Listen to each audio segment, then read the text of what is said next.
Seigneur, aide-moi à armer l'Église pour qu'elle change le monde et sauve des âmes. Amen. Cette vidéo aurait dû sortir plus tôt. Cette chaîne aurait dû sortir beaucoup plus tôt que ça. Et alors que je me perdais, il m'a rappelé pourquoi j'ai fait ces choses-là. Il m'a rappelé que si j'ai créé Vie d'Impact, c'est parce que j'ai fait mourir à plusieurs reprises et que je voulais laisser quelque chose au cas où il m'arriverait malheur. Bienvenue dans Coup de Boost. Ta dose d'énergie spirituelle pour attaquer la vie, les épreuves et grandir spirituellement. Ici Kevin. Et je me suis dit que le meilleur moyen de commencer cette nouvelle émission, c'est de parler de Vie d'Impact. Ma question pour toi ce matin, ou ce soir, cet après-midi, c'est simple. Chrétien, chrétienne, ta vie a-t-elle de l'impact? Est-ce que ta vie, si tu es partir aujourd'hui, laisserait une trace à une personne, à une ville, à une région peut-être, à un pays, à un frère, à une sœur, à une âme? Parce que c'est la raison pour laquelle j'ai créé Vie d'Impact. C'est pour que les chrétiens soient armés. Et parce qu'ils aient une vie impactante, ils impactent à leur tour, comme Christ, par ses pas, par ses paroles, par ses pensées, par ses prières. Il nous a impacté depuis sa naissance jusqu'à aujourd'hui.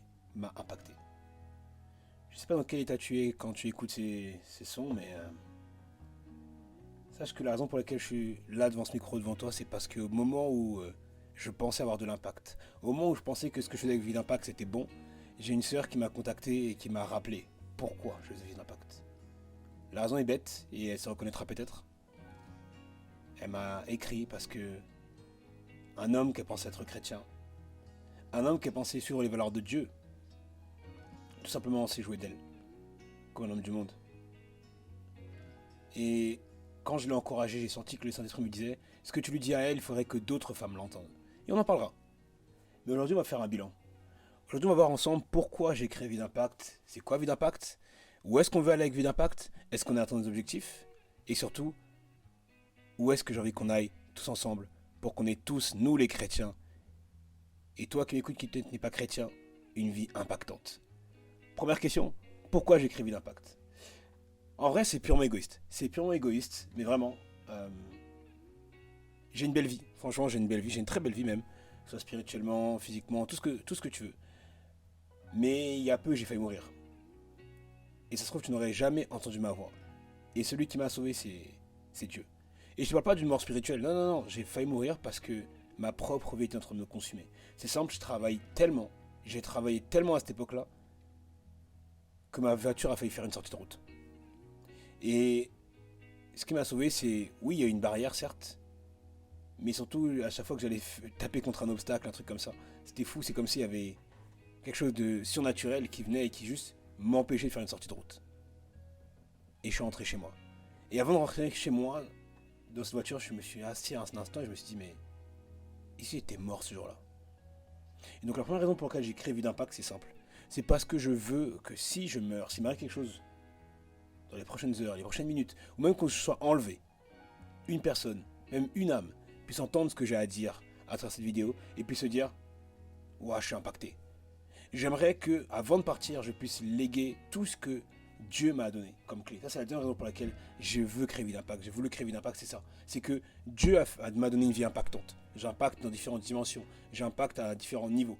Mais je sais que c'est encore que le début. Et surtout, il y a un moment où, quand tu es impacté, tu as envie d'impacter à ton tour. Et donc, c'est à ce moment-là où je suis. Au moment où je dois transmettre ce que Dieu m'a transmis, le peu que Dieu m'a transmis, parce que je ne suis pas encore arrivé, afin que le plus grand nombre, ne passe pas par les mêmes erreurs que moi, parce que j'ai fait des erreurs, je fais encore des erreurs. Et ceux qui me connaissent, par exemple, savent que je suis un orgueilleux, mais tellement orgueilleux, c'est terrible.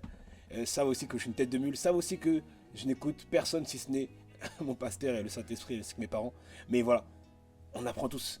Et mon but, c'est que les personnes qui écoutent les différentes émissions de Vie d'Impact puissent être impactées, ne puissent pas faire les mêmes erreurs que j'ai faites et que je continue de faire, afin qu'on gagne du temps. Parce que pendant que nous on perd du temps, pendant qu'on se relève, pendant qu'on tombe et qu'on se relève, et qu'on se dit ah, on a le temps, on a le temps, on a le temps, le monde se meurt. Et donc l'autre chose pour laquelle j'ai créé Vie d'Impact, c'est simple, c'est parce que Je crois que tout comme j'étais perdu à l'époque, où je pensais que j'étais chrétien alors que je l'étais pas vraiment, où je pensais que j'étais vraiment dans la bonne voie alors que j'étais pas vraiment, où je me posais plein de questions alors que les réponses étaient dans la Bible, je pense qu'il y a encore aujourd'hui des chrétiens et des chrétiennes qui sont perdus. Peut-être que c'est toi, au moment où je fais ce podcast, peut-être que tu es en train de réfléchir à des choses et tu te dis, purée, je me pose des questions, mais si je les pose à mon pasteur, j'aurais honte. Si je les pose à mon frère au Christ, j'aurais honte. Si je raconte peut-être à ma mère, à mon père, à mon frère, peu importe, ce que je pense au fond de moi, comment je me sens au fond de moi, ils diront, mais c'est pas chrétien ça. J'ai une amie, elle se reconnaîtra, elle aime bien dire, je suis chrétien, mais pas comme vous les chrétiens. Parce que tellement, elle passe par des épreuves, elle est tellement différente de nous, de vous, comme elle aime bien dire, parce qu'elle trouve que les chrétiens sont faux, les chrétiens portent des masques, etc., qu'elle se dit, je suis pas chrétien en fait. La seule manière d'expliquer pourquoi je ressens ces choses-là, c'est que je suis pas chrétienne. Alors qu'en réalité, c'est parce que aujourd'hui, et c'est l'une des raisons, encore une fois, pour lesquelles j'écris Vie d'Impact, les gens, les chrétiens sont tellement dans cette idée de faut qu'on montre qu'on est parfait, faut qu'on montre que notre vie, on n'a rien à avoir peur, qu'on est là, on est merveilleux, que tout va bien, etc., qu'on est le monde des bisounours, que les chrétiens mettent des masques. Et du coup, il y a plein de sujets qu'on n'évoque pas. Il y a plein de sujets qu'on n'évoque pas parce que vu qu'on est parfait, vu que tout va bien dans l'église, vu que tout va bien dans nos familles, vu que tout va bien dans nos foyers, vu que tout va bien au niveau de nos jeunes et de nos vieux, eh bien, il y a plein de sujets dont on n'a pas besoin de parler. Par exemple, pourquoi on ne parle pas, eh bien, de tous ces jeunes frères qui ne se retrouvent pas dans la masculinité en tant que chrétien, qui ne savent pas comment se positionner en tant qu'homme et chrétien, de ces sœurs qui veulent être à la mode, qui veulent plaire, mais qui en même temps ont l'impression que si elles plaisent trop, alors on les traite de Jézabel, on les traite de tous les noms, alors qu'elles veulent juste être belles, tant pour leur Dieu que pour leur futur fiancé. Pourquoi on ne parle pas de tous ces scandales dans les églises? Pas pour détruire l'église, mais pour se dire à un moment donné, une fois pour toutes, arrêtons ça. Parce que le monde des chrétiens, en tout cas sur les réseaux sociaux, en grande partie se présente comme parfait. Et je pense qu'il y a plein de gens comme mon ami qui sont là et qui se disent, ce monde-là, c'est pas pour moi en fait. Ce monde-là, des gens trop parfaits, des gens où si tu leur parles de quelque chose, ils vont te dire, ah mais va prier, ah mais t'as prié, et c'est tout ce qu'on a dit, on a donné aux gens, ça m'intéresse pas. Je voulais une solution pratique. Une solution, on va parler des vraies choses. Un monde où, un endroit, un safe place où, peu importe où que tu sois, dans le monde, bon pour l'instant francophone, mais bientôt, j'espère, si Dieu fait grâce, dans toutes les langues, eh bien, on va pouvoir se dire les choses. On va pouvoir briser les tabous. On va pouvoir parler des choses qui fâchent dans les églises. Par exemple, de comment nos cultures transpirent nos églises. Alors qu'on est chrétien, dès qu'on parle de certaines choses, en réalité, le pasteur nous parle de sa culture. Nous parle de ce qu'il croit culturellement et non pas spirituellement. On va parler de tout ça. Enfin, l'une des dernières raisons, c'est simple. Encore une fois, je crois que les chrétiens, si on veut donner envie de rejoindre le royaume des cieux, c'est pas en criant dans les rues.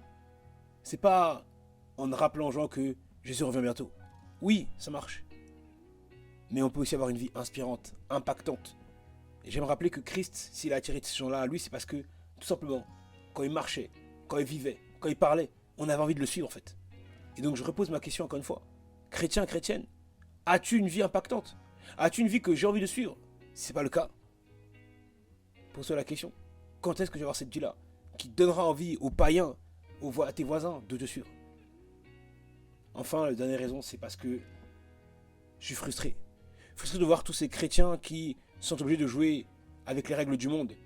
Ils sont chrétiens, mais dès qu'on parle de certaines choses, ils vont revenir dans les règles païennes, mondaines, parce que selon eux, les lois de Christ ne suffisent pas. Frustré de voir ces chrétiens qui pensent que quand on leur interdit, par exemple, on va dire les termes, l'abstinence, c'est démodé, c'est dépassé. Quand on leur interdit certaines choses, c'est démodé, c'est dépassé. Non. Non, non, non. Et donc c'est pour ça que j'ai créé Vie d'Impact. Pour montrer au monde, pour montrer surtout aux chrétiens que ce qu'on a, si on s'en sert réellement, totalement, puissamment, alors on va impacter un maximum d'âmes. Et quand tu impactes une âme, elle est transformée. Et c'est ça le plus grand des miracles. Voilà pourquoi j'ai créé Vie d'Impact. Maintenant, c'est quoi la vision? La vision, elle est simple, elle est claire. On n'est pas qu'un média comme YouTube. On n'est pas qu'une plateforme, on va dire, de discussion comme Facebook. On a un mix des deux. Vie d'Impact, ça a été pensé comme étant la première plateforme qui veut réunir les chrétiens dans un seul but. Développer leur vie spirituelle, développer leur vie sentimentale, développer leur vie professionnelle aussi, et même leur connexion, on va dire, même amicale, à travers le monde, afin de pouvoir impacter le monde sans limite. Le but, c'est que dans tous les domaines, tu sois armé spirituellement, armé financièrement, armé de connaissances, armé de personnes autour de toi qui ont les bonnes compétences. Vie d'impact, comme je disais tout à l'heure, c'est l'arme que je veux donner à l'Église pour qu'elle puisse impacter le monde, en commençant par être impactée elle-même. Maintenant, c'est quoi les prochaines nouveautés? Simple. Tout d'abord, ça fait longtemps que des émissions comme celle-ci auraient dû naître. J'ai discuté avec pas mal de frères et sœurs. D'ailleurs, on était sur le point de lancer quelque chose, mais pour l'instant, c'est pas encore le cas. Moi, en tout cas, j'enregistre ce podcast, c'est pas encore le cas. Mais je crois et je confesse que ce sera le cas. Et là où ils sont, eux-mêmes savent où ils en sont et ce qu'ils vont faire. Mais premièrement, Dieu m'a vraiment amené à travers cette sœur à passer un peu plus de temps, non pas à débattre. Il y aura encore des débats. Et d'ailleurs, si tu veux nous rejoindre dans les débats, va dans la description. Il y a tous les liens pour débattre. Mais il y aura également des moments où je vais être seul avec le micro et le Saint-Esprit comme copilote, mais également avec d'autres personnes.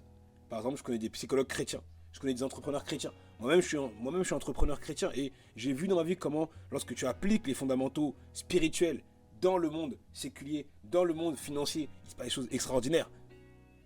Dieu m'a connecté en quelques années à des hommes qui sont millionnaires. Et j'ai vu le beau et le mauvais. Dieu a permis que, à travers la crise, en réalité, moi j'en sors grandi, tandis que d'autres se sont effondrés. Bref, il y aura des moments comme ça, avec différentes thématiques. On va évoquer par exemple l'amour, les relations, le travail, les finances, la vie spirituelle bien évidemment. Mais tout cela sous le regard de la Bible. C'est vraiment, vraiment, vraiment important. Enfin, bien sûr, il y aura toujours les lives. Mais surtout, je voulais laisser la parole aussi à des experts dans différents domaines. Voilà, je parlais tout à l'heure de psychologues, je parlais tout à l'heure, pourquoi pas, d'agents immobiliers, peu importe, de pasteurs, peu importe. Le but, c'est que dans certains sujets, on donne la parole aux personnes qui savent. Pourquoi? Parce que aujourd'hui, moi, je vais affronter le feu contre le feu. Aujourd'hui, on voit des coachs qui pullulent dans tous les sens pour expliquer aux gens comment être des hommes, comment être des femmes, comment être ceci, comment être cela. Et ma question est simple. Où sont les chrétiens? Où sont les chrétiens? Alors, Vie d'impact n'est pas mort. J'ai pris une petite pause et je reviens en force. Et j'ai qu'une question pour toi. Est-ce que tu es prêt à avoir une vie impactante? Chrétien, chrétienne, as-tu une vie impactante? C'était Kevin pour te servir pour Vie d'impact. On se retrouve dans les liens en barre de description, mais également dans les prochaines émissions qui arrivent très bientôt, ainsi que les lives. Amen.